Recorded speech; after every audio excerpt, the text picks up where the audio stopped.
Welcome to day 9 of HTML. Select tag అంటే మనం Google ఫామ్లో సెలెక్ట్ యువర్ కంట్రీ అనే ఆప్షన్స్ వస్తాయి కదా, ఇండియా, యూఎస్ఏ అలా క్రియేట్ చేయడానికి మనం సెలెక్ట్ ట్యాగ్స్ని యూజ్ చేద్దాం. ఇప్పుడు మనం ఎలా క్రియేట్ చేయాలో చూద్దాం. సెలెక్ట్ ట్యాగ్ని యూజ్ చేస్తాం ఫస్ట్.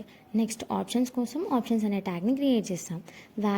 వాల్యూ అంటే ఏంటంటే ఇప్పుడు మనం ఫామ్లో ఇప్పుడు ఆప్షన్లో సి ఇచ్చాం అంటే వాల్యూలో సి ఇవ్వాలి. ఎందుకంటే ఇప్పుడు మనం ఫామ్ సబ్మిట్ చేసినప్పుడు వాళ్ళకి తెలియాలి కదా మనం సి అనే ఆప్షన్ క్లిక్ చేసినట్టు.